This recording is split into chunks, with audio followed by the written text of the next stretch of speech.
Hi,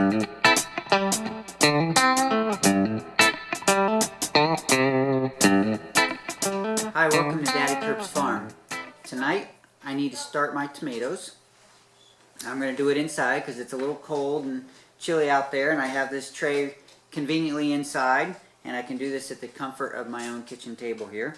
So what I have is the Jiffy pot. These are the little Jiffy pots. They come in these, they're dried little disc, and they have the coconut coir inside them, and they have a mesh on the outside of them, and you expand them. You pour water in here and it expands, and you can start your seeds on this, and it's just pretty convenient.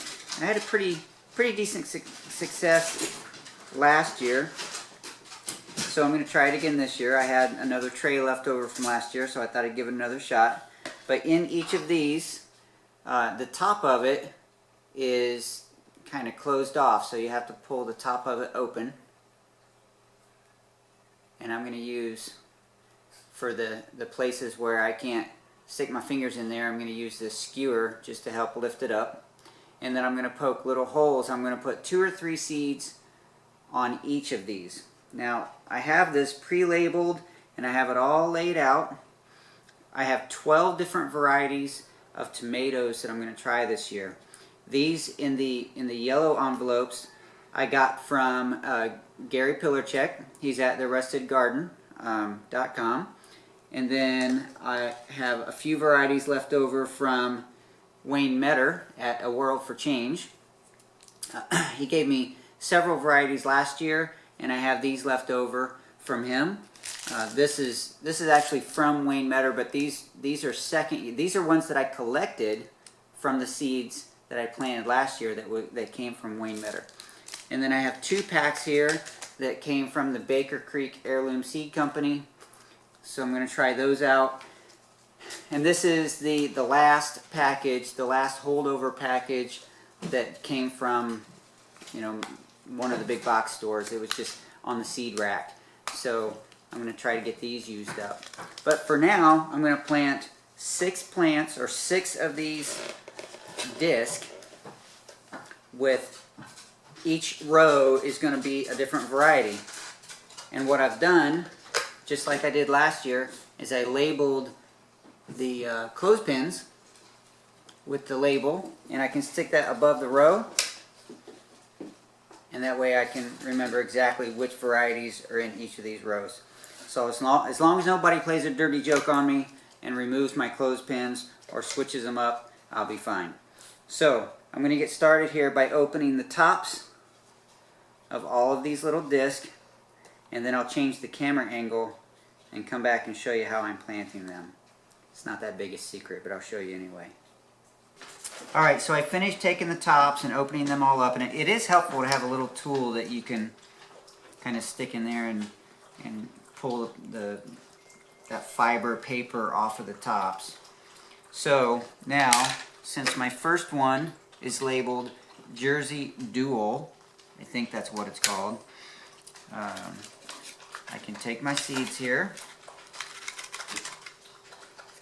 Looks like I might have just enough for this row, and it's the first row, so I'm going to just kind of rough that top of that soil up there, and I'm going to drop 2. First of all, oh, looks like I got 3 in there. That's fine. So I'm going to drop 3 in each.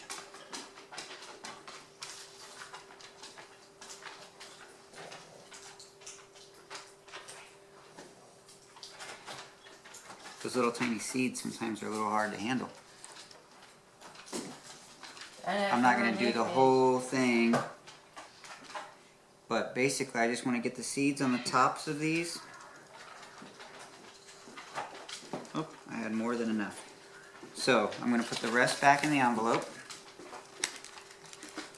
and I'm going to use this tool to push the seeds kind of just under the top of that soil, and make sure they're just barely under the soil and covered.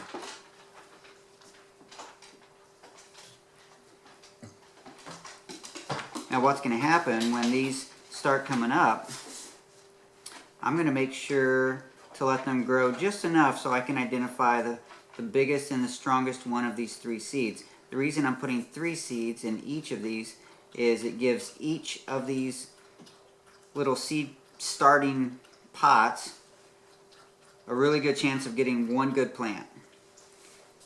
2 of the 3 will be cut off early. We don't want them to send out too many roots clogging up the little seed starting pot here.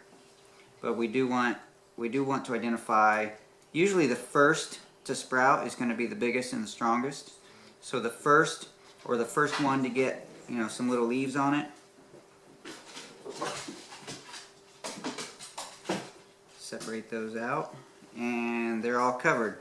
So now I'm just going to flatten the top of that a little bit with my fingers, and now I'm going to do that with the 11 additional rows with 11 different varieties, and then we'll be ready to put those in the greenhouse in a day or so after they start sprouting. This is from an old fire pit. It was a rectangular fire pit that you put this on, and this keeps the sparks from blowing out. But what's been happening in my greenhouse is that all my little seedlings are being eaten off by rats, and that's no fun. So I was hoping that if I put the seedlings in prison here, I can keep the rats out. And I know there's some real little small openings. I'm just hoping the rats are not that small. So you can come in here and see these are my tomatoes. And I got all the tomatoes labeled. Each row is a different variety. So that's hopefully going to work out. I did end up needing to put a piece of 1/4 inch hardware cloth on the top because there were some holes in the tops here. So I just put that over and used zip ties to hold that on. So that's my tomato starts for the season. I wanted to go ahead and show you the nectarine trees. The nectarine trees bloom early. They have a low chill hour requirement. So in Texas we get a few hours of cold and it warms up, and these trees think that it's springtime and they come out, and that's good because I could have a really long growing season, or it's bad because if we get another freeze now, I'm going to lose all of this and I'll just have a green tree for a whole year and I won't have any fruit. So it's important when you select your fruit trees for your area, don't underguess your chill hours. Get the number of chill hours that's required for your zone, because if you go too low, you think, well, I'm just going to beat the odds and I'm just going to plant something that doesn't need very much cold if you're in a warm area. That way I always get fruit set, but that could backfire and you could end up getting lots of blossoms like I do have right now. Draws in the bees and it's beautiful, but if it freezes again, I'm going to lose all this and it won't have done me any good. So just something to remember when you're planting your fruit trees. I have 3 Asian pears, one that is one variety and 2 that's another variety. I don't remember the names of them right now, but this one is starting to blossom out. And this tree over the last couple of years has done amazing as far as putting on girth and just becoming a very healthy, solid tree. I'm really amazed at the growth of this particular tree.